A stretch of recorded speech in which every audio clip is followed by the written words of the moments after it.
మహాదేవుడును మన రక్షకుడునైన యేసుక్రీస్తు ప్రశస్తమైనటువంటి నామంలో మీ అందరికీ నా హృదయపూర్వకమైన వందనాలు తెలియచేస్తూ ఉన్నాను. ప్రార్థన చేసుకుని దేవుని యొక్క వాక్యాన్ని విందాం. ప్రార్థన. తండ్రి, నీకే వందనాలు స్తుతులు చెల్లిస్తున్నాం నాయన. ఈ సమయమందు నాయన నీ వాక్యాన్ని బోధించడానికి నీ సేవకుడినైనటువంటి నాకు నీ ఆత్మ సహాయాన్ని, నీ పరలోక జ్ఞానాన్ని, నీ పని చేయడానికి కావలసినటువంటి నాయన సామర్థ్యాన్ని ఇచ్చి మీరు దీవించండి. ఎవరైతే నీ మాటలు వింటూ ఉన్నారో వినువారికి అవసరమైనటువంటి నీ అమూల్యమైనటువంటి మాటలను నాయన మీరే వినిపించండి. నీ మాటలు వారు విని అర్థం చేసుకోవడానికి సహాయం చేయండి. అలాగే నీ మాటలు వారి యొక్క హృదయం అనే పలక మీద వ్రాసుకుని విన్న వాక్య ప్రకారము జీవించి నీకు మహిమ తెచ్చే బిడ్డలుగా ప్రతి ఒక్కరూ ఉండడానికి మీరే సహాయం చేసి దీవించమని యేసు నామంలో అడిగి వేడుకుంటున్నాం తండ్రి, ఆమెన్. మనం యోహాను సువార్త 16వ అధ్యాయం 13వ వచనాన్ని చదువుకుని దేవుని వాక్యాన్ని విందాం. అయితే ఆయన అనగా సత్యస్వరూపి అయిన ఆత్మ వచ్చినప్పుడు మిమ్మును సర్వ సత్యములోనికి నడిపించును. ఆయన తనంతట తానే ఏమీయూ బోధింపక వేటిని వినునో వాటిని బోధించి సంభవింపబోవు సంగతులను మీకు తెలియచేయును. ఈ రోజున దేవుడు మనతో మాట్లాడతాడు అని ప్రతి ఒక్కరూ కూడా మీరు గుర్తించాలి, లేక దానిని గమనించాలి అని కోరుకుంటూ ఉన్నాను. అసలు దేవుడు ఎలా మనతో మాట్లాడతాడు అంటే, ఆయన మనలోని ఉండడానికి పంపించినటువంటి తన పరిశుద్ధాత్మ ద్వారా దేవుడు మనతో మాట్లాడుతూ ఉంటాడు. మనకి ప్రకటన గ్రంథంలో 2వ అధ్యాయం 3వ అధ్యాయంలో 7 సంఘాలకు పత్రికలు రాయబడి ఉండడం మనం చూస్తాం, లేఖలు.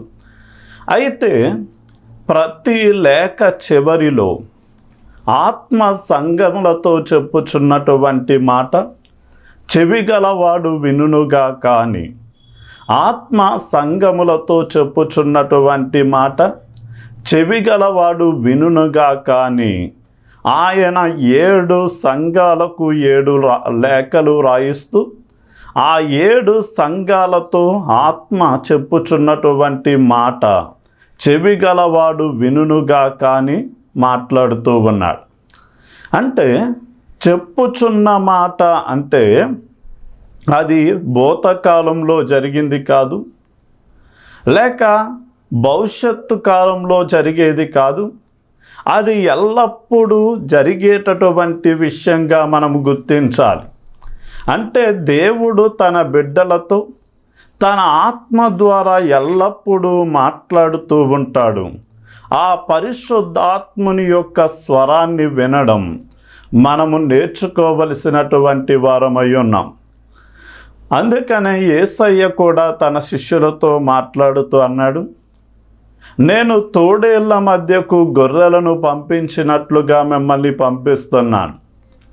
అయితే నా నిమిత్తం ప్రజలు మిమ్మల్ని పంచాయతీల్లో నిలబెడతారు, కోర్టులలో మిమ్మల్ని నిలబెట్టినప్పుడు నేను ఏం చెప్పాలా అని మీరు ఏమాత్రము చింతింపవద్దు. ఎందుకంటే మీలో ఉండి పరిశుద్ధాత్మ దేవుడు ఆ సమయమున వారికి ఏమి చెప్పాలో మీలో ఉండి మాట్లాడతాడు గనక, మాట్లాడేది మీరు కాదు, పరిశుద్ధాత్ముడే మీలో ఉండి మాట్లాడతాడు అని యేసు ప్రభువుల వారు సెలవిచ్చారు. అంటే దేవుని యొక్క ఆత్మ కొన్నిసార్లు శత్రువు మనల్ని ఓడించాలి అనుకున్నప్పుడు, తన మాటలతో గెలవాలి అనుకున్నప్పుడు కాదనడానికి కానీ ఓడించడానికి కానీ వీలు కానీ వాక్కును జ్ఞానాన్ని కనుపరుస్తూ వారితో మాట్లాడుతూ ఉంటాడు.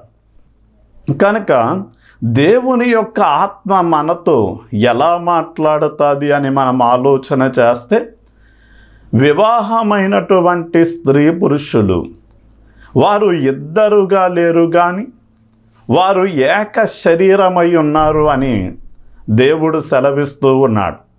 అంటే వివాహమైనటువంటి స్త్రీ పురుషులు దేవుని దృష్టిలో ఒకే శరీరమై ఉన్నట్లుగా, అలాగే మనం ఆత్మ, దేవుని యొక్క ఆత్మ కలుసుకుని మనము దేవునితో ఏకాత్మై ఉన్నాము గనక, మన ఆత్మతో కలిసి ఉన్నటువంటి పరిశుద్ధాత్మ దేవుడు మన ఆత్మతో, మన మనస్సాక్షితో ఆయన మాట్లాడుతూ ఉంటాడు.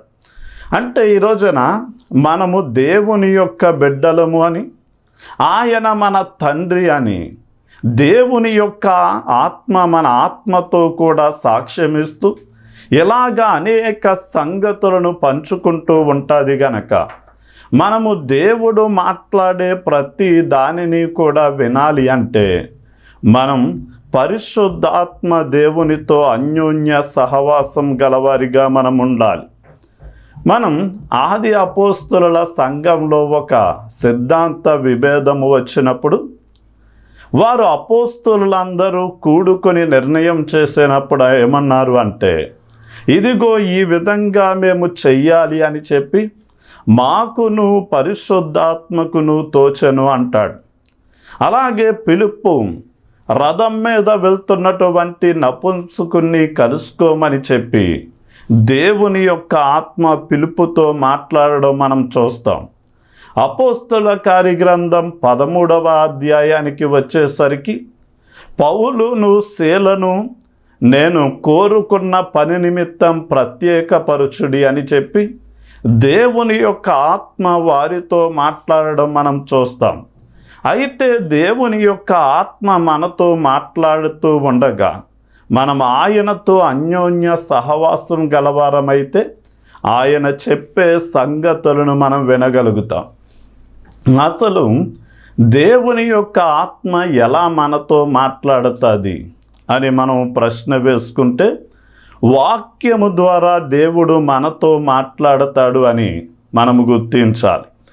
2వ పేతురు పత్రిక 1వ అధ్యాయం 21వ వచనం ప్రకారం, ప్రవచనము అనేది మనుషుని ఇచ్చను బట్టి కలగలేదు, కానీ మనుషులు దేవుని యొక్క ఆత్మచేత ప్రేరేపించబడి వారు దేవుని మూలంగా పలికారు, వ్రాసారు అని మనం గుర్తించాలి. మనం 2వ తిమోతి పత్రిక 3వ అధ్యాయం 16-17 వచనాలలో, లేఖనములలో ప్రతిదీ కూడా దైవావేశము వలన కలిగింది అనే వాక్యం సెలవిస్తుంది. అంటే అది ఒక మనిషి ఇచ్చను బట్టో, మనిషి యొక్క కోరికను బట్టో రాయబడింది కాదు, కానీ ఆది కాండము నుండి ప్రకటన గ్రంథం వరకు ప్రతి మాట కూడా దేవుని యొక్క ఆత్మ ఒక వ్యక్తిని ప్రేరేపించి ఒక వ్యక్తిని తన వశంలోనికి తీసుకొని ఆయన వ్రాయించాడు, ఆయన పలికించాడు గనక మనం ఆ వాక్యాన్ని చదువుతూ ఉండగా, ఆ వాక్యాన్ని వింటూ ఉండగా, ఆ వాక్యాన్ని మనము ధ్యానిస్తూ ఉండగా మన ఆలోచనలు, కోరికలు, నిర్ణయాలు దేవుని చిత్తానికి అనుకూలంగా ఉన్నాయో ప్రతికూలంగా ఉన్నాయో దేవుని ఆత్మ మనతో మాట్లాడతాడు. అలాగే మన అంతరంగంలో ఉన్న ప్రశ్నలకి జవాబునిస్తాడు. మనం కలిగి ఉన్న సమస్యలకు పరిష్కార మార్గాన్ని చూపిస్తాడు. అలాగే మనము బాధలో ఉంటే తన వాక్యము ద్వారా మాట్లాడి ఆదరిస్తాడు. మనము కృంగిపోయి ఉంటే తన వాక్యము ద్వారా మనల్ని ప్రోత్సహిస్తూ, అంటే మనం ఎలాంటి పరిస్థితుల్లో ఉన్నామో ఆ పరిస్థితులకు తగినట్లుగా తన వాక్యంలోండి మనతో మాట్లాడుతూ ఆయన ఉంటాడు గనక, దేవుని యొక్క వాక్యాన్ని మనం తెరిచి చదివే ప్రతిసారి, ప్రభువా నీ ధర్మశాస్త్రంలో ఆశ్చర్యకరమైన సంగతులు చూచినట్లు నా కన్నులు తెరువు, నాతో మాట్లాడు, నా సమస్యలకు పరిష్కారం చూపించు, నా ప్రశ్నలకు జవాబునిమ్మని చెప్పి కోరుకుంటూ ఆయన వాక్యాన్ని మనము చదవగలిగితే ఆయన తన వాక్యంలోండి మనతో మాట్లాడుతూ ఉంటాడు. మనం కీర్తనల గ్రంథం 19వ కీర్తన 1వ వచనం కాండి మనం చదువుకుంటే, దేవుడు సృష్టి లేక ప్రకృతిలోండి దేవుడు ఏం చేస్తాడు అంటే మనతో మాట్లాడతాడు అని మనం గుర్తించాలి. అంటే ఆకాశము దేవుని మహిమను వివరిస్తుంది, అంతరిక్షము ఆయన చేతి పనిని ప్రచురిస్తూ ఉంది, పగటికి పగలు బోధ చేస్తూ ఉంది, రాత్రికి రాత్రి జ్ఞానము తెలుపుతూ ఉంది. సృష్టికి భాష లేదు, మాట లేదు, కానీ దేవుని యొక్క సంగతులను అది ఏం చేస్తుంది అంటే భూ దిగంతాలలో నివసించే ప్రజలకు అది వివరిస్తూ ఉంది. అంటే మనం సృష్టిని చాలా జాగ్రత్తగా మనం గమనిస్తే రోమాపత్రిక 1వ అధ్యాయం 20వ వచనం ప్రకారం మనం దేవుని యొక్క శక్తి ఎలాంటిదో, దేవుని యొక్క గుణలక్షణాలు ఎలాంటివో, దేవుని యొక్క ఆత్మ సృష్టిని మనము చూస్తూ ఉండగా వాటిలోండి కొన్నిసార్లు మనతో మాట్లాడుతూ ఉంటాడు. ఉదాహరణకి ఎంత అందమైన సృష్టి ఉంది అంటే ఈ సృష్టిని కలగజేసిన సృష్టికర్త అయిన దేవుడు ఉన్నాడు అని.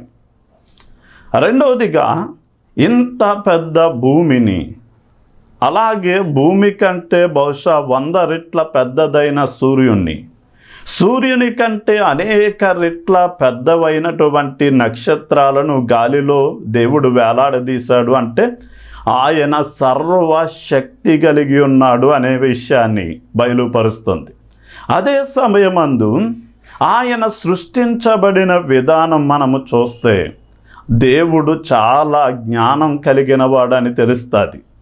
అలాగే పగలు రాత్రి రావడం, వర్షాకాలము శీతాకాలము ఎండాకాలము క్రమముగా వచ్చి వెళ్ళడం, అలాగే ప్రతి గ్రహము దాని కక్షలో పనిచేయడం చూస్తే దేవుడు ఎంత సర్వాధికారము చొప్పున వీటన్నిటినీ పరిపాలన చేస్తున్నాడో వాటిని మనం గ్రహించగలుగుతాం.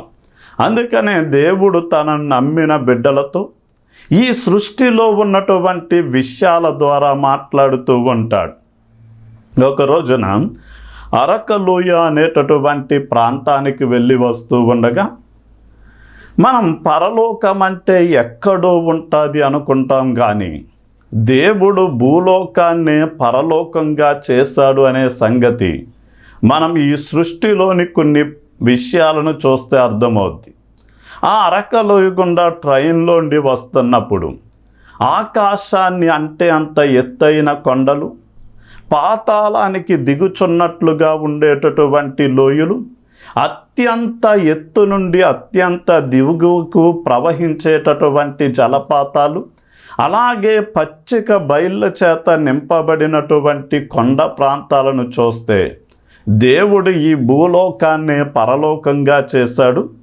అయితే ఆ పరలోక అనుభవాన్ని చవి చూడాలి అంటే మనల్ని సృష్టించినటువంటి దేవుడు మన జీవితంలో కొలువై ఉన్నప్పుడు, మన హృదయంలో గుండెలలో నిండి ఉన్నప్పుడు ఆ పరలోకాన్ని భూమి మీదే మనం అనుభవించగలుగుతాం. అలాగే దేవుడు ఎలా మనతో మాట్లాడతాడు అంటే తన సేవకుల ద్వారా మాట్లాడతాడు అని మనం తెలుసుకోవాలి. సామెతల గ్రంథం 11వ అధ్యాయం 14వ వచనంలో నాయకులు లేని జనులు చెడిపోతారు అని, అదే సమయం అందు ఆలోచనకర్తలు అనేకులుండుట రక్షణకరము అని దేవుని వాక్యం సెలవిస్తూ ఉంది. ఉదాహరణకి సేవకులు అంటే ఆయన ప్రవక్తల ద్వారా మాట్లాడవచ్చు. కొన్నిసార్లు మందిరంలో జరుగుతున్నటువంటి ఆరాధనలో దేవుడు ప్రవక్తగా భవిష్యత్ సంగతులు తెలియచేయగలిగిన సామర్థ్యం ఉన్న వారిని ఆవరించి ఆయన తన చిత్తాన్ని బయలుపరుస్తాడు. అదే సమయం అందు కొన్నిసార్లు దేవదూతల ద్వారా దేవుడు మాట్లాడవచ్చు. ఒక రోజున పరిశుద్ధ అగస్టిన్ అనేటటువంటి భక్తుడు హిప్పో అనేటటువంటి సముద్ర తీర ప్రాంతం గుండా వెళ్తూ ఉండగా ఒక చిన్న బాలుడు గొయ్యి తవ్వి సముద్రపు నీరు వాలు చెప్పతో ఆ గొయ్యిలో పోస్తున్నాడు. వెంటనే అగస్టిన్ అడిగాడు, బాబు ఏం చేస్తున్నావు అన్నప్పుడు, ఈ హాల్ చెప్పతో నీళ్లు తోడి గొయ్యిలో పోసి సముద్రాన్ని ఖాళీ చేస్తున్నాను అన్నాడు. వెంటనే అగస్టిన్ నవ్వి, ఇది అసాధ్యము అన్నాడు. అయితే వెంటనే ఆ బాబు అగస్టిన్ వైపు చూసి, ఆకాశ మహాకాశాలు పట్టజాలని దేవుని మహాజ్ఞానం నీ చిన్న మనసుకు అర్థమైనప్పుడు ఇది మాత్రం ఎందుకు అసాధ్యమవుద్ది అని అడిగాడు. వెంటనే అగస్టిన్ కన్నులు తెరవబడి, అవును కదా, దేవుడంటే ఆకాశ మహాకాశాలు పట్టజాలని గొప్ప దేవుడు. ఆయన నా చిన్న మనసుకు తనను తాను అర్థమయ్యేలా చేసుకున్నాడు అంటే ఆయన ఏదైనా చేయగలడు అని అతడు నమ్మాడు. అదే సమయమందు ఆ బాలుని ముఖం వైపు చూసినప్పుడు ఆ బాలుని ముఖం మహాప్రకాశవంతంగా ఒక దేవదూత వలె కనపడ్డాడు. అంటే దేవుడు తన భక్తులతో కొన్నిసార్లు దేవదూతల ద్వారా కూడా మాట్లాడతాడు. అలాగే దైవజనులు దేవుని వాక్యాన్ని బోధిస్తూ ఉండగా, లేక ఆత్మీయులైనటువంటి బిడ్డలకు కొన్ని సలహా సూచనలు ఇస్తూ ఉండగా ఆ సేవకుని యొక్క నోటంట వచ్చేటటువంటి మాటల ద్వారా దేవుడు తన ప్రజలతో ఏం చేస్తాడు అంటే మాట్లాడుతూ ఉంటాడు. అలాగే మన తోటి విశ్వాసుల ద్వారా కూడా దేవుడు మాట్లాడతాడు. మనం దాన్ని చాలా సంగతులను మనం చూడవచ్చు. కొన్నిసార్లు ఈ విధంగా వాక్యాన్ని బోధించి ముగించిన తర్వాత కొంచెం మంది విశ్వాసులు వచ్చి సాక్ష్యం చెప్తూ ఉంటారు, పాస్టర్ గారు నేను పలానా బాధలో ఉండి వచ్చాను, దేవుడు ఈ రోజున మీ ద్వారా నాతో మాట్లాడాడు, మీ ద్వారా నాకున్న ప్రశ్నలకు జవాబునిచ్చాడు, నా సమస్యలకు పరిష్కార మార్గాన్ని చూపించాడు అని అనేక మంది సాక్ష్యమిస్తూ ఉంటారు. కనుక దేవుడు తన సేవకులుగా అంటే ప్రవక్తలను వినియోగించుకుని మాట్లాడవచ్చు, దేవదూతలను వినియోగించుకుని మాట్లాడవచ్చు, దైవజనులను వినియోగించి మాట్లాడవచ్చు, తన శరీరంలో అవయవాలుగా ఉన్న సాటి విశ్వాసుల ద్వారా కూడా మనతో మాట్లాడవచ్చు. అలాగే మనం యోవేలు గ్రంథం 2వ అధ్యాయం 28వ వచనాన్ని మనం చదివినట్లయితే, నా ఆత్మను సర్వజనుల మీద కుమ్మరిస్తాను అని దేవుడు సెలవిస్తూ, ఇదిగో మీ కుమారులు కుమార్తెలు కలలు కంటారు, దర్శనములు చూస్తారు, మీలో వృద్ధులు కలలు కంటారు, మీ యవనస్తులు ప్రవచిస్తారు అని ఆయన సెలవిచ్చాడు. అంటే ఈ రోజున దేవుడు ఎలా మనతో మాట్లాడవచ్చు అంటే కలల ద్వారా దర్శనాల ద్వారా దేవుడు మనతో మాట్లాడతాడు. ఉదాహరణకి దర్శనము అంటే మనము పగలు ప్రార్థనలో ఉండగా లేక మెలకువగా ఉండగా కనిపెట్టుకుని అవసరమైతే కళ్ళు తెరిచే ఉండగా కొన్నిసార్లు దేవుడు సూటిగా మనతో మాట్లాడతాడు. ఒక రోజున ఒక వ్యక్తికి 50 రూపాయలు సహాయం చేసి కనీసం థ్యాంక్స్ చెప్పలేదని బాధపడుతూ ఉన్న సమయంలో, అలాగ ఒక వారం రోజులు గడిచిన తర్వాత నేను మోకరించి ప్రార్థన చేస్తూ ఉన్న సమయంలో దేవుడు సూటిగా దర్శనము ద్వారా నాతో మాట్లాడిన మాట ఏంటి అంటే, నీవు ఒక 50 రూపాయలు సహాయం చేసి నాకు కృతజ్ఞతలు చెప్పలేదని బాధపడుతున్నావు కదా, నీవు పడిన కష్టము కంటే అధికమైన ప్రతిఫలాన్ని ఇచ్చాను, ఎప్పుడైనా నాకు కృతజ్ఞతలు చెప్పావా అని చెప్పి దేవుడు సూటిగా ప్రశ్నించాడు. ఈ రోజున అలాగే మనం దర్శనము ద్వారా దేవుడు ప్రార్థనలో ఉండగా మెలకువగా ఉండగా మనతో ఆయన మాట్లాడవచ్చు.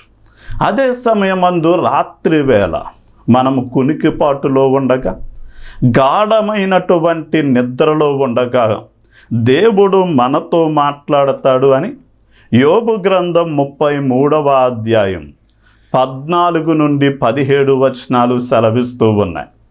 మనకి తెలుసు, యోసేపుకు దేవుడు కలల ద్వారా మాట్లాడాడు. అలాగే అన్య రాజు అయినటువంటి ఫరోతో, అలాగే నెబుకద్నెజరు లాంటి మహారాజులతో దేవుడు కలల ద్వారా మాట్లాడిన సంగతులు మనకు తెలుసు. అలాగే నా జీవితంలో ఒక ప్రాముఖ్యమైన కళ నా చిన్నప్పుడు నుండి వచ్చేది.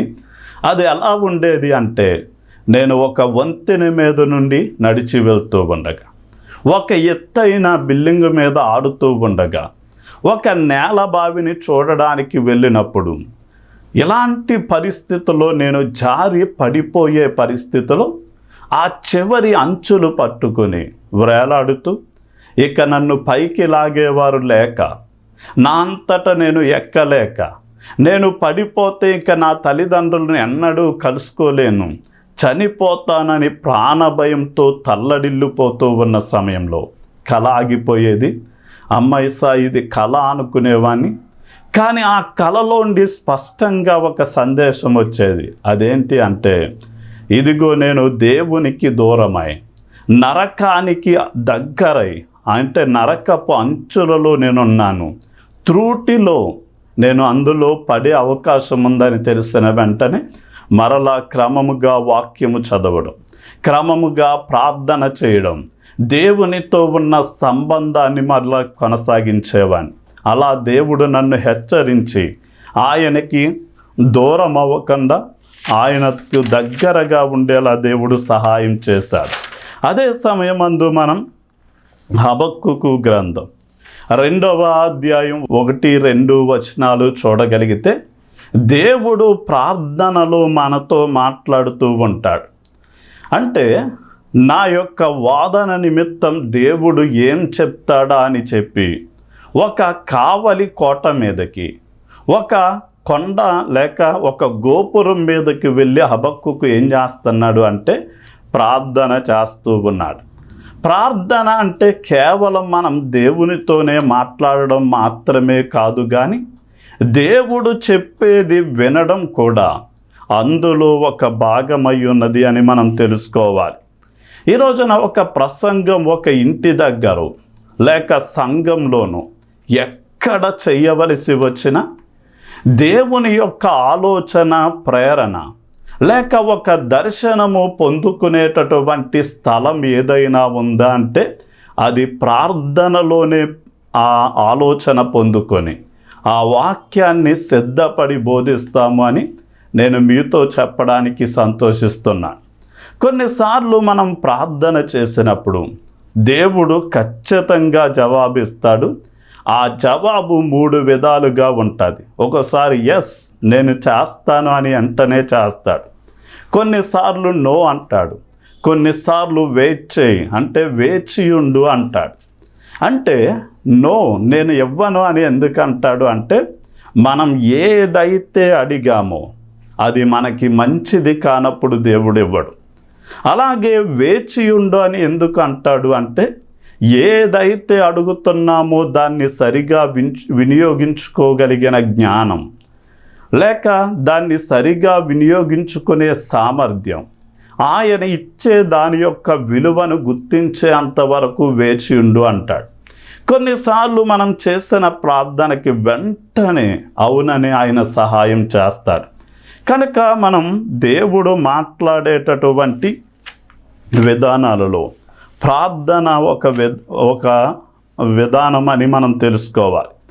ఇక మనం కీర్తనల గ్రంథం 119వ కీర్తన 67వ వచనాన్ని మనం చదువుకోగలిగితే, నేను శ్రమ కలగక మునుపు త్రోవ త్రప్పి నడిచి తిని, కానీ ఇప్పుడైతే నేను నీ మార్గాలను లేక నీ వాక్యాన్ని అనుసరిస్తూ జీవిస్తున్నాను అన్నాడు. అంటే పరిస్థితులలోండి దేవుడు మాట్లాడతాడు అని మనం తెలుసుకోవాలి. అంటే ఉదాహరణకి యోనా దేవుడు నినివే పట్టణానికి వెళ్ళమంటే తర్షిష్కు వెళ్ళిపోతూ ఉన్నాడు. అయితే సముద్రంలో భయంకరమైన గాలి తుఫాను చెలరేగి వాడవారు ఎన్నో ప్రయత్నాలు చేశారు. ఆ తర్వాత యోనాని కనుగొని నీవు ఎక్కడ నుండి వచ్చావు అంటే అతడు అంటాడు, తన అడ్రస్సు అన్నీ చెప్పిన తర్వాత, ఈ తుఫాను నా ద్వారానే వచ్చింది అని. అంటే నేను నినివేకి వెళ్ళవలసిన నేను దేవుని మాటకు విరోధంగా తర్షీషుకు వెళ్తున్నాను గనక ఇది నేను చేసిన అపరాధ మూలముగానే వచ్చింది అని తను గుర్తించాడు. అంటే కొన్నిసార్లు దేవుడు పరిస్థితులలోండి ఏం చేస్తాడు అంటే మనతో సూటిగా మాట్లాడతాడు. లాజరు రోగి అయి మంచాన్న పట్టి ఉన్నాడు అంటే యేసయ్య అంటాడు, ఇది మరణం కోసం వచ్చింది కాదు, మనుష్య కుమారుడు మహిమపరచబడడం కోసం వచ్చింది అన్నాడు. అలాగే మనకి ఎదురవుతున్న పరిస్థితుల్లో ఆ పరిస్థితులు ఎందుకు అనుమతించబడ్డాయో దేవుడు ఆ పరిస్థితుల్లోండి మనతో మాట్లాడతాడు. ఇక చివరిగా మనం దేవుడు ఎప్పుడైనా ఎక్కడైనా ఏ విధంగానైనా మనతో మాట్లాడతాడని మనం తెలుసుకోవాలి. మనం దేవుడు కొన్నిసార్లు మోషే లాంటి భక్తులతో మాట్లాడినప్పుడు ఆయన భూకంపము లాంటి ఆ శబ్దాలతో, మరో మాటలో చెప్పాలి అంటే ఉరుము శబ్దముతో, మెరుపులతో, దట్టమైనటువంటి మేఘముతో, బోరధ్వని వంటి స్వరంతో మాట్లాడాడు. అదే సమయమందు ఏలియాతో మెల్లని స్వరముతో మాట్లాడుతూ ఉన్నాడు.